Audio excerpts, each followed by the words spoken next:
last year, July 31. Tapos nawalan po siya ng bandang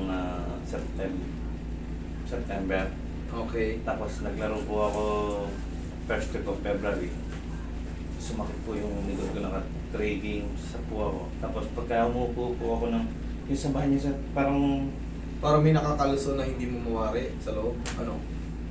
yung parang bumibitaw po siya na pagka ganyan po, bigla pong Nawawala ng lakas. ahabulin mo po yung parang hininga na parang na ano po siya na parang ihiwalay siya. Pero ngayon po, medyo ayos na po siya. Hindi po kamukha dati pagka tumayo po ako. As in dahan-dahan pong ganyan. Gets na kita. Tapos pagka kailangan ko po siyang i-stretch po para may tuwid ko po siya, makapaglakad po ako maayos. Oo, upo ka. Ganito yun. Yung parang, kunyari, buko ka munang tatayo. Ganyan, no? Oo. Tapos, kasi hindi mo kayang gumano, no? Opo. Parang, parang Parang bumibigay po. Oo. Hindi, ibig sabihin nun, meron kang vertebral body na gumalaw. Ngayon, meron dyan mga tinatawag na capsule joint, facet joint. Okay? Ngayon, hindi, na-diagnose ka na before, sabi mo, di ba? Way back August, ay July, na-diagnose ka na ng sciatica. Opo, yung... Ayun din yun, kumbaga discompression. Yun din yun, malamang matabig lang ulit. Ang sagot lang naman din yan, balik nyo lang eh. Okay, nawala buhat po kasi nung nawala po ako sa exercise ulit. Ibalik nyo lang yan, ibalik nyo lang, kumbaga squeeze nyo lang ng left and right. Hindi kailangan ng exercise, i-squeeze nyo lang left and right. Maniwala kayo, malaking bagay yun. Paano po twist na? Twist na... Ganun lang. Relax na. Mamaya ganun din gagawin sa'yo. Tapos traction.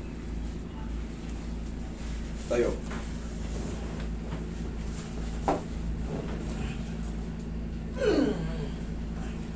Igakampa. Ubagin mo yung shoes mo, igakampa tayo dito. Ganito yung squeezing ng left and right. Yung position na to. Sige, igakampa tayo gilid. Ganito rin yan, no? Ayan. O, position na yan. Tupiin mo to. Straight mo to. Yan. Yan din yan. Tingnan niyo yung position na yan. Yan din yan, no? Tayo, pag nakatagilid ako. O. Yan din yan, no? O. Nakatayo nga lang to. O. Okay, relax. Ganito rin yan, no? Mapapansin mo, kabilang side. O. Ganito rin yan, no? O. Diba? Yan din yun. Kaya nga sabi ko sa inyo, pag in-squeeze nyo yung left and right, hindi na kayo mauuwi rin sa sinasabi nyong grabe yun ah. Parang may kakaiba rin sa balakang ko ah. Nawawalan ako ng lakas. Relax. Left and right. Tapat. Ito, para sa amin na to. Ito na yung kasunod. Hindi nyo kaya to eh. Nang mag-isa eh. Kasi hindi nyo naman abot yung likod nyo. Hindi nyo kaya hanggang gano'n yan. Relax lang. Pero yung pag natutunan nyo yung squeeze left and right, hindi kayo mauuwi sa severe movement. Ano yung severe movement? Yung halos hindi kayo makatayo. Uupo kayo, hindi kayo makatagal. Tatayo kayo, hindi kayo makatagal. Hindi nyo kaabutin yun. May pain siya, pero at least bearable. Tsaka nyo ipayo sa mga kagaya ko. Pero sana matutunan nyo yun para hindi tayo aabot sa mga moment na ano. Yun nga, hindi makatayo.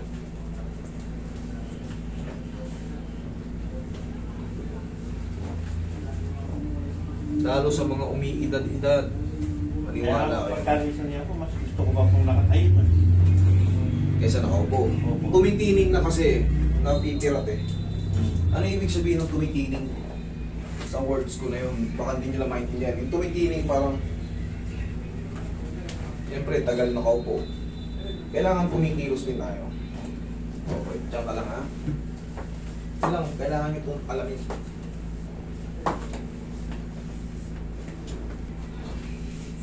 Sinaya.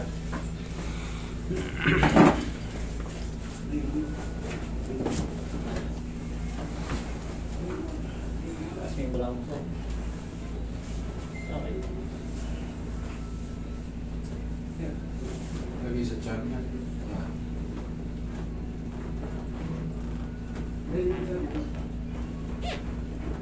Inhale. Zero. Check na lang.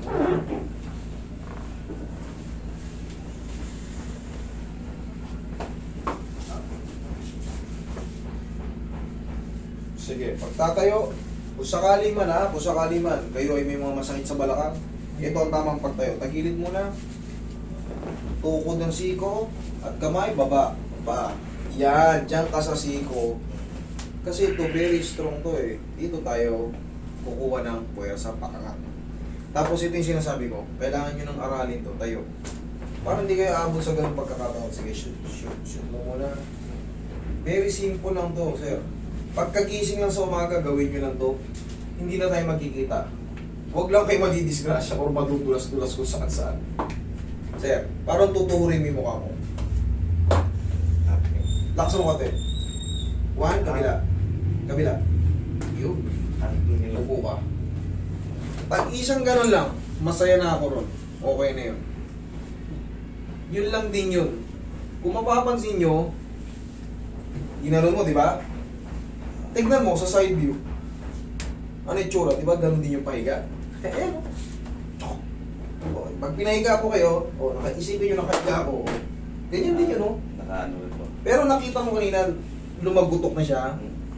Naramdaman mo kanina. Yun lang yun. Yun lang yun. Basta yung mga medyo sumasakit lang ang balakang, yun lang ang sagot. Tsaka na lang yung mga traction kung talagang hindi mawala sa ganon. At least hindi kayo magsisibir. Okay? Pagka nakarating na kayo dito, kami nang bahala sa kasunod. Pero ang mahalaga, tinuturo ko yan kasi may mga followers tayo sa labas, sa abroad. Mahirap kasi magkasakit sa abroad. Kaya nga po eh. lahat na. Galing po po kami ng Guam po. O katulad nyo, Guam, US pa to, US territory, ang layo. Ngayon, pag nalaman nyo yung ganyan, hindi ko na sinisekreto kasi tulong ko na rin yan, nanonood kayo sa akin. Opo. Yan yung balik ko sa inyo. May matututunan kayo sa akin. Di baling mawalan ako ng pasyente, at least healthy kayo lahat. Di ba?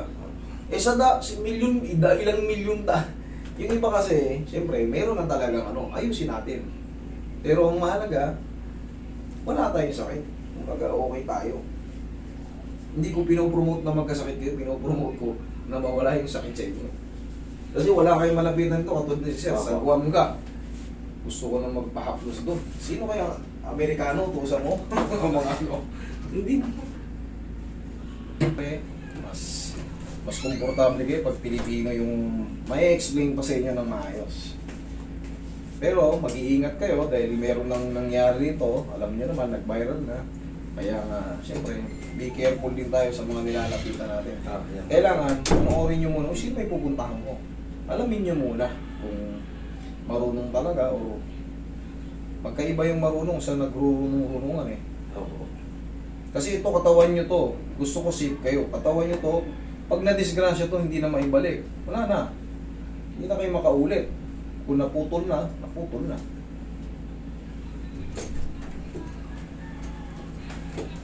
O sir, check mo yung balakang mo. Mag-uyuko ka ngayon dyan, magtatayo ka ng bigla. Yan, medyo mas na po ngayon dati eh. Pagkainan, ganyan lang. Okay, marami pong salamat. Thank you Lord. Okay. Sir, Okay. oo.